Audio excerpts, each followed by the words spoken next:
कभी सोचा है जब कोई चुटकी बजाता है तो असल में होता क्या है? आज हम इसी अदृश्य हलचल यानी आवाज के पीछे के विज्ञान को समझने की कोशिश करेंगे। देखिए, हमारे चारों तरफ आवाजें ही आवाजें हैं।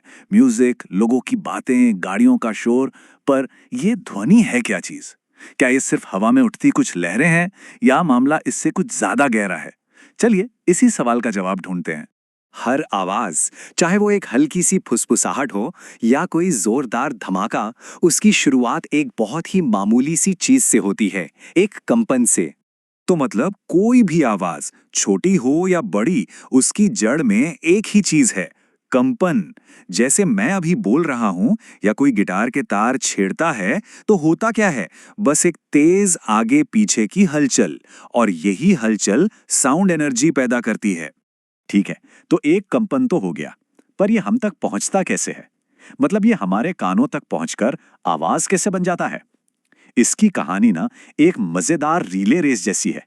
देखिए, साउंड को सफर करने के लिए ना किसी सहारे की जरूरत होती है, चाहे वो हवा हो, पानी हो या फिर कोई ठोस चीज।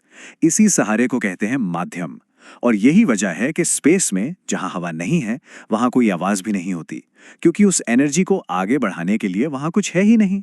हाँ, और सबसे जरूरी बात यह है कि हवा के कण खुद चलकर हमारे कानों तक नहीं आते। ऐसा नहीं होता। वो तो बस अपनी जगह पर ही हिलते हैं और अपनी एनर्जी अपने बगल वाले कण को पास कर देते हैं। ठीक वैसे ही जैसे रिले रेस में होता है। तो असल में एनर्जी आगे बढ़ती है, कण अपनी जगह पर ही रहते हैं। इसे ऐसे समझिए जैसे किसी स्प्रिंग या स्लिंकी को एक तरफ से धक्का दिया जाए। वो धक्का दूसरे सिरे तक पहुंच जाता है ना? पर स्प्रिंग का हर छल्ला बस अपनी जगह पर ही थोड़ा सा आगे पीछे होता है। ध्वनि तरंगे भी बिल्कुल बिल्कुल ऐसे ही काम करती हैं। हवा के कणों को बस धक्का देते हुए आगे बढ़ जाती हैं। तो चलिए अब इस अदृश्य तरंग को जरा और गहराई से समझते हैं कि आखिर इसके अंदर होता क्या है। तो जब साउंड ट्रैवल करता है तो वो हवा में दबाव वाली जगहें बनाता है। मतलब कुछ जगहों पर हवा के कण एक दूसरे के बहुत पास आ जाते हैं, चिपक से जाते हैं।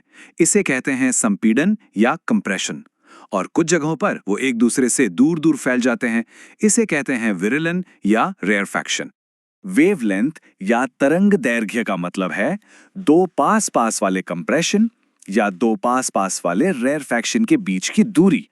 सीधी सी बात है, अगर ये लहरें पास पास हैं तो वेवलेंथ छोटा होगा, और अगर दूर दूर हैं तो वेवलेंथ ज्यादा होगा।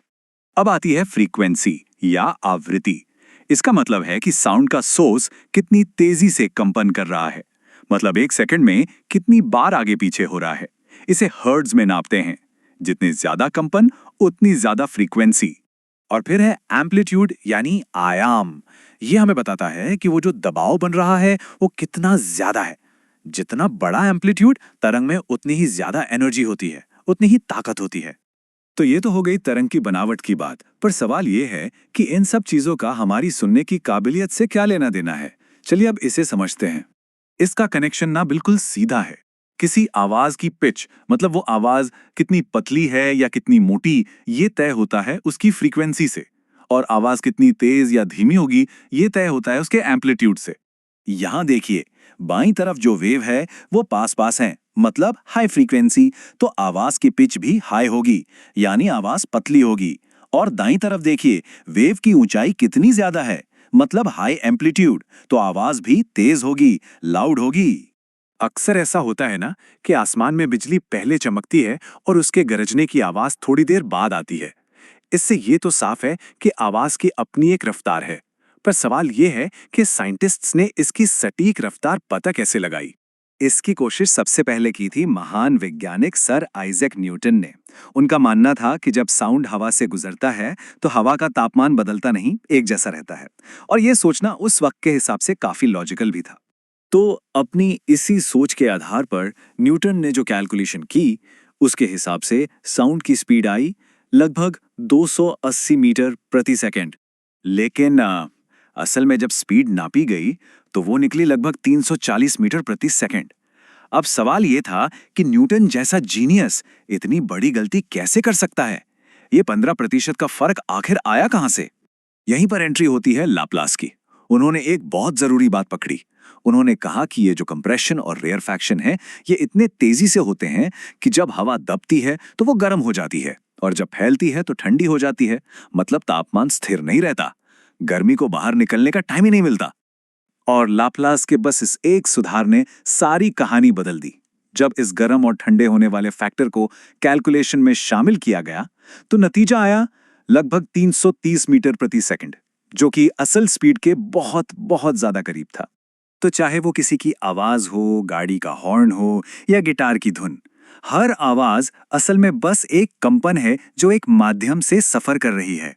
अब जरा सोचिए, अगली कौन सी कंपन हमारा ध्यान अपनी ओर खींचेगी?